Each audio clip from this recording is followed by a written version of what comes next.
Diabetes is a serious condition that affects millions of people worldwide. But today's video is going to be how to reverse this condition. Although currently we say we cannot cure diabetes, you can put it into remission. We don't call type 2 diabetes reversible because there's no guarantee that it's going to be gone forever.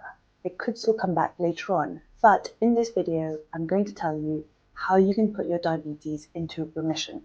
Type 2 diabetes remission is when your sugar levels are lower than what you need for diabetes and you don't need medication anymore. The benefits of remission is that you may feel better in yourself, you may have more energy, and you reduce the chances of more long-term complications developing. What is diabetes?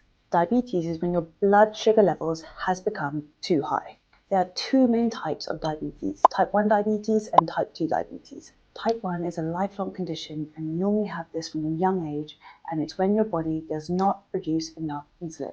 Most people, however, have type 2 diabetes. Type 2 diabetes is when your body does not produce enough insulin or is not responding as well as it should to the insulin, so your blood sugar levels stays high. What is the definition of saying you've reversed your diabetes? Well, first we need to know what the target is so we can aim to get there. Diabetes remission is when your HbA1c levels is below 48 or less than 6.5% after stopping medication for 3 months or more. You'll need to continue to manage your sugar levels to prevent the diabetes coming back, and that's why we say it is in remission but not cured.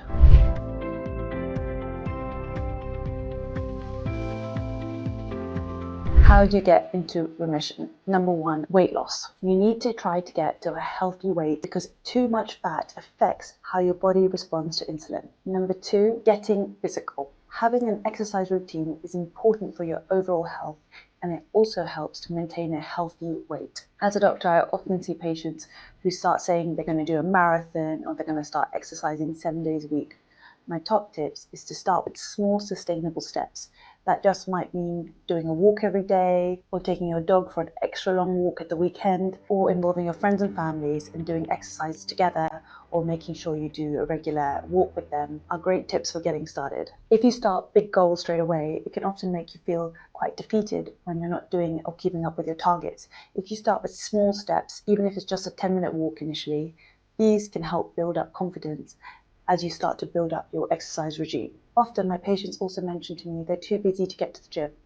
Well, I ask them, how do you get to work? Can you get off the bus one stop earlier, or get off the train one stop earlier and walk a little bit? Even a fast walk can be incredibly beneficial. Check your diet.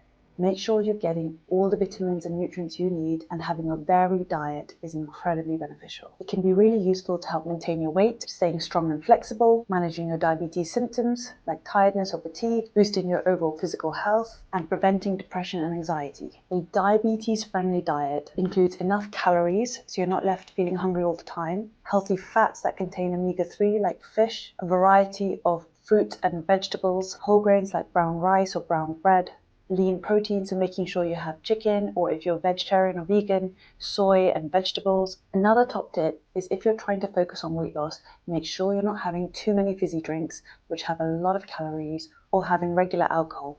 Alcohol, again, has a lot of calories, so my patients will often say things to me like, "But doctor, I don't eat that much." I will sometimes ask, "How much are you drinking?" And they'll often say, "I'm having a few fizzy drinks a day."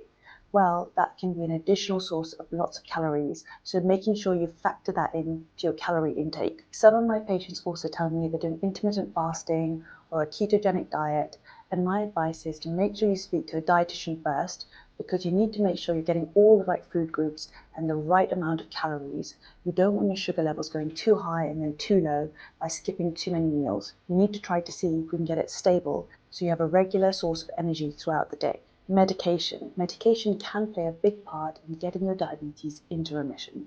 Many people will manage type 2 diabetes with diet and exercise, but some people need additional support from a doctor. What you need will depend on your age, your health, and what your treatment goal is. There are many different drugs that doctors give you, so some tablets, sometimes injections, so you'll need to speak to them about the best one for you. Monitoring your blood sugar levels regularly. Keeping track of your blood sugar levels is another key step in making sure your diabetes is going towards remission. Sometimes people will have a CGM called a continuous glucose meter, which is constantly measuring your sugar levels, Other people might just need to do a finger prick a couple of times a day. This information can provide key data. So for example, what kind of meals are causing your sugar levels to go too high, what times of day your sugar levels are getting too low. Then we can fine tune your diet and help tackle these highs and lows. Common questions my patients ask me: how long can it take to see remission? This will depend on individual factors like your blood sugar levels, how long you've had diabetes, your age, and your weight. From my personal experience, this can take many months of good exercise and a regular healthy diet. How long does diabetes stay in remission? Experts don't know exactly how long remission can last, but it could be many, many years, even up to 15. But remember, remission is a continuous process, needing healthy diet. So the summary of today's video is diabetes is a condition when your blood sugar levels get too high. It is not possible to cure diabetes, but you can get diabetes into remission. The main way of doing this is through diet and exercise. And make sure you see a doctor if you have any questions about the best diet for you or the medications you should be using. Thank you for watching. If you can write any questions down below, I'll do my best to get back to you. And if you can click the word subscribe, it really helps my channel to keep growing. Thank you for watching.